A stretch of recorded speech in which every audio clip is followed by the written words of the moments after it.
सफ़ेद कफन फ्लोर पर पड़ा था और उसके ऊपर गीली मिट्टी से एक लाइन लिखी थी, देर हो गई। करण बिल्कुल हिल नहीं पा रहा था।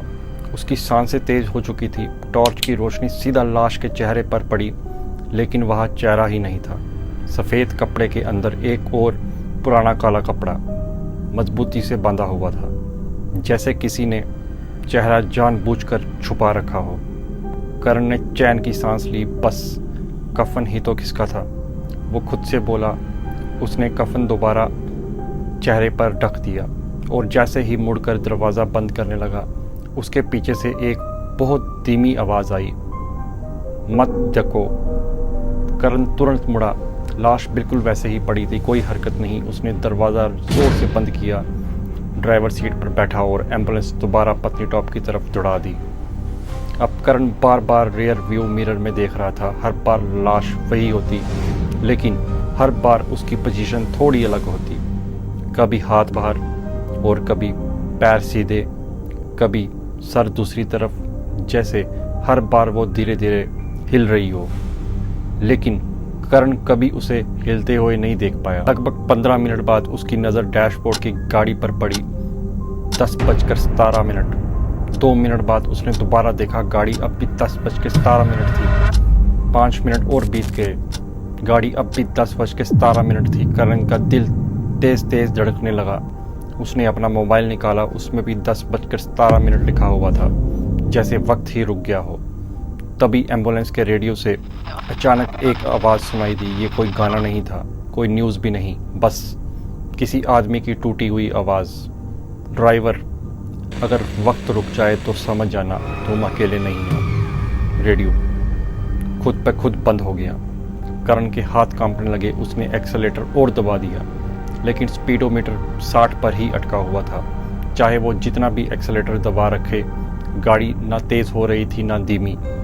तभी एम्बुलेंस के पिछले हिस्से से वही नॉक दोबारा सुनाई दी, टक टक। इस बार 3 नहीं, सिर्फ 2 बार।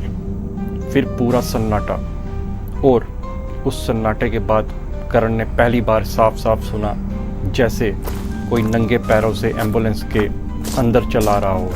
थप थप थप। ये आवाज़ स्ट्रेचर से शुरू हुई, फिर धीरे धीरे ड्राइवर कैबिन के करीब आने लगी। थप थप थप। करण ने मिरर में देखा, पीछे कोई नहीं, लेकिन आवाज़ अब भी आ रही थी और अचानक बंद हो गई।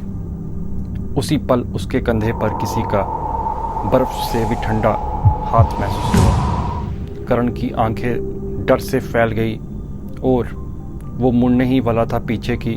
उसके कान के बिल्कुल पास एक औरत की बहुत धीमी आवाज़ आई, पत्नी टॉप मेरा घर नहीं है।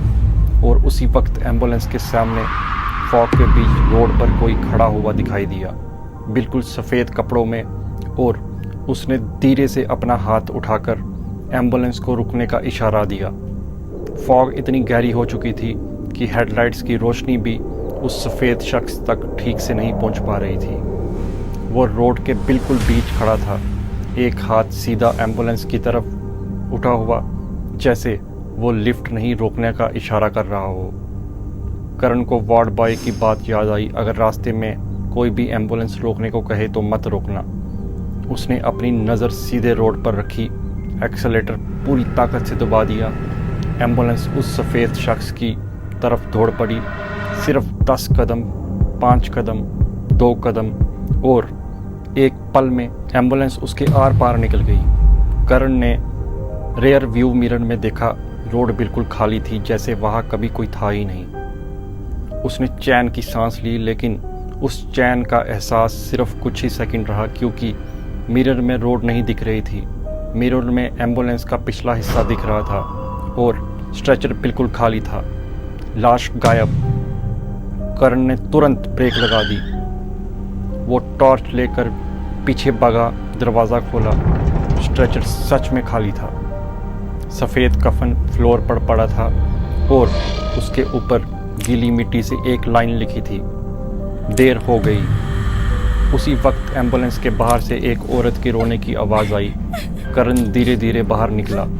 रोड के किनारे पहाड़ों की तरफ एक पतली सी पगडंडी जा रही थी, उस पगडंडी पर गीली मिट्टी में नंगे पैरों के निशान बने हुए थे और वो निशान जंगल की ओर जा रहे थे।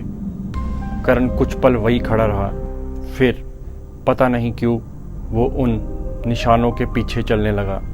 सिर्फ 50 कदम चलने के बाद जंगल के बीच एक पुराना टूटा हुआ मंदिर दिखाई दिया। मंदिर के सामने एक पत्थर की समाधि थी, उस पर धूल जमी हुई थी। करण ने हाथ से धूल साफ की और जो नाम लिखा था उसे देखकर उसका खून जम गया। उस समाधि पर लिखा था निशा शर्मा, मौत 17 दिसंबर 2003 और उसके नीचे सिर्फ एक लाइन, इसकी आखिरी इच्छा पूरी कभी ना हो सकी। तभी करण को याद आया लाश के पैर पर बंधे टैग पर नाम नहीं था, सिर्फ डेस्टिनेशन पत्नी टॉप। उसने तुरंत एम्बुलेंस की तरफ भागना शुरू किया, लेकिन जब वो रोड पर वापस पहुंचा एम्बुलेंस वहाँ थी ही नहीं, सिर्फ खाली रोड और दूर पहाड़ों के बीच एक एम्बुलेंस का सायरन धीरे धीरे सुनाई दे रहा था। करण उस आवाज़ की तरफ दौड़ने लगा, लेकिन जितना वो दौड़ता सायरन उतना ही दूर चला जाता। अचानक उसके कंधे पर किसी ने बहुत धीरे से हाथ रखा। इस बार वो मुड़ गया। उसके पीछे वही सफ़ेद कफन में लिपटी औरत खड़ी थी, लेकिन इस बार उसका चेहरा बिल्कुल शांत था, ना डरावना, ना खून, ना अजीब आंखें। उसकी आंखों में सिर्फ आंसू थे। उसने बहुत धीरे से कहा, मुझे घर मिल गया। ये कहकर वो धीरे धीरे फॉग के अंदर गायब हो गई। उसी पल एम्बुलेंस का सायरन हमेशा के लिए बंद हो गया। कहते हैं उस रात के बाद करण ने कभी एम्बुलेंस नहीं चलाई और आज भी जम्मू से पत्नी टॉप के उस पहाड़ी रास्ते पर रात के वक्त कभी कभी एक सफ़ेद एम्बुलेंस ज़रूर दिख जाती है, लेकिन उसमें ड्राइवर कोई नहीं होता। सिर्फ पीछे सफ़ेद कफन में लिपटी एक लाश खामोशी से लेटी होती है, जैसे अपने अगले सफ़र का इंतज़ार कर रही हो। हर कहानी सिर्फ कहानी नहीं होती, कुछ कहानियाँ किसी की अधूरी सच्चाई भी होती है। मैं हूँ बोरिश, मिलते हैं अगली डार्क फाइल्स में, और याद रखना अंधेरा हमेशा खाली नहीं होता।